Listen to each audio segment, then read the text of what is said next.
Hi folks, and welcome to our beer review on the channel. Not something I've done much before. Today we're looking at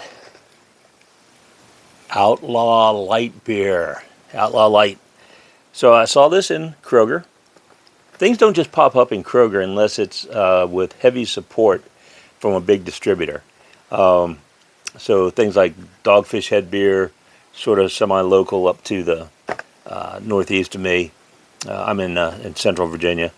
This stuff just popped up, and it came in 12 packs of, I think it was 12 packs, maybe 24 packs, 12-ounce cans. This is six pack of 16-ounce cans, and here is the can, Outlaw Light. Now, for a light beer, it's 4.2% alcohol by volume, kind of typical, and they mention that it's made in Colorado, and it's made a mile high up in Denver. Short history of the company: it was a company, Tivoli, that I guess was around from about 1859 until 1969, shut down when a lot of the big boys started taking things over. What happened after that is it sat vacant until about 2012, when all the old beer makers and all the other folks are long gone, decades gone. An entrepreneur picked it up, started making beer there again, and then some big hitters, heavily funded people, including a couple of guys that were, at least one who was kind of up there in AnBev or Anheuser-Busch, bought in. Suddenly, this went from being a small brand to, we're going to make a ton of it, and we're going to shove it into Walmarts, and we're going to shove it into Kroger's, and we're going to shove it in everywhere. So, what's the story? Here's the story. Last week it was 100 or 101 here, and it's June. Pretty unusually hot, and most of the time in the evening I'd say I'd like to have a glass of wine with dinner. I was sitting out on this screened-in porch, and I thought, man, 100 degrees out here. Maybe a nice cold beer. Maybe a nice cold beer. That's what I thought. And instead, I got this. So here we go. Outlaw Light. If you go out and you do a little bit of digging, they describe it as a Kolsch-style beer.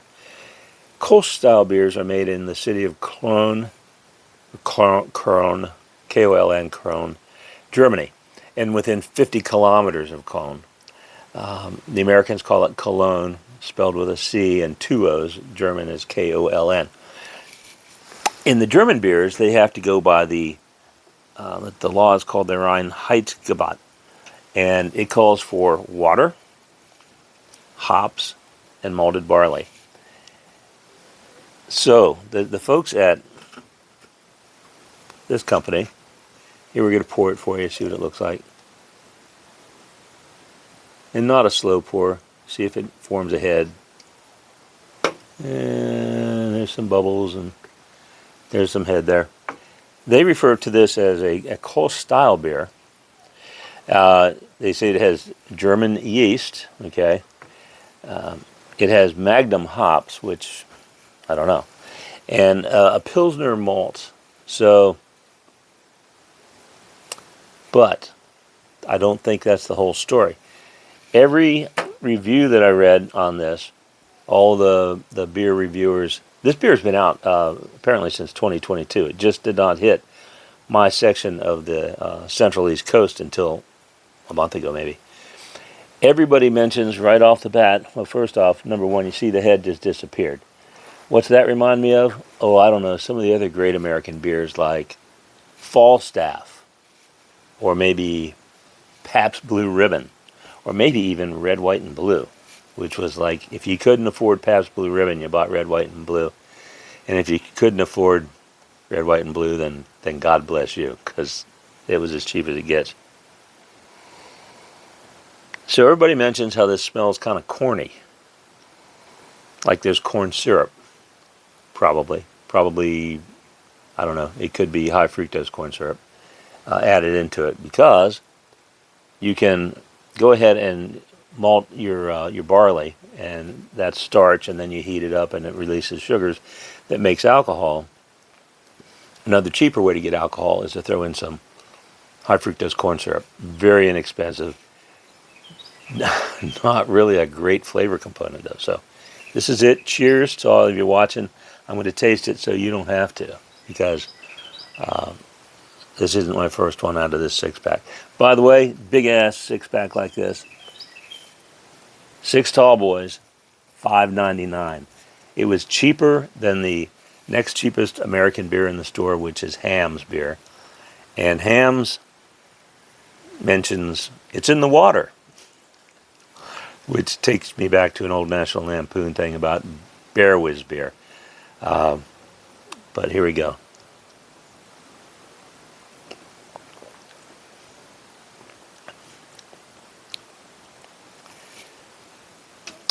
I usually don't buy beer that has light in the name.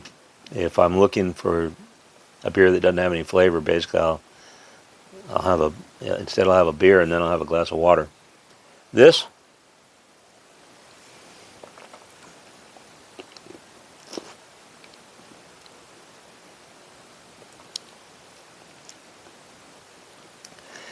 it's got a bit of a creamy sort of mouthfeel when you move it around a little bit. And then it's sort of got a bitter, tastes like an old steel beer can finish. Not unlike Falstaff, or it's even a sharper finish than PBR. The folks at Outlaw Light say that that's the German yeast giving it a different backbone. Well, they could have left this boneless, skinless, and it would have been better, because it's got a tough a tough ending to what doesn't really begin all that great.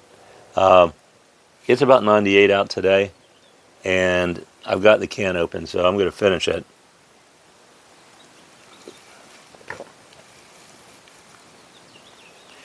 When you think about wine and you think about beer, a lot of times you think of, what am I going to pair this with? What am I going to pair it with?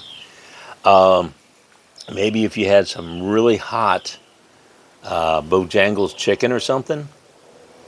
Maybe if you had some Chinese Kung Pao chicken. Maybe if you had, I don't know. I mean, like, basically if you got something that'll pretty much knock your taste buds back on their heels for a while and you can't taste it, you can wash it down with this, just for the ability to wash the stuff out of your mouth. But it has got a lingering metallic, kind of a rusty can finish to it. And I don't know, Outlaw, here's a skull of a deer. Looks like since it's a really big rack, looks like probably a mule deer. And then they've got like a topographic map here, and nice baby blue, sky blue.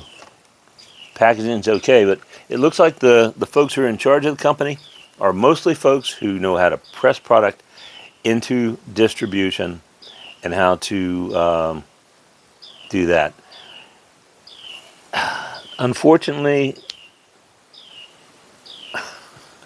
they want to, basically their story tells you they want to get a cheap beer out into the market, and they didn't work on quality. So you can either have something cheap and fast, or you can have something good,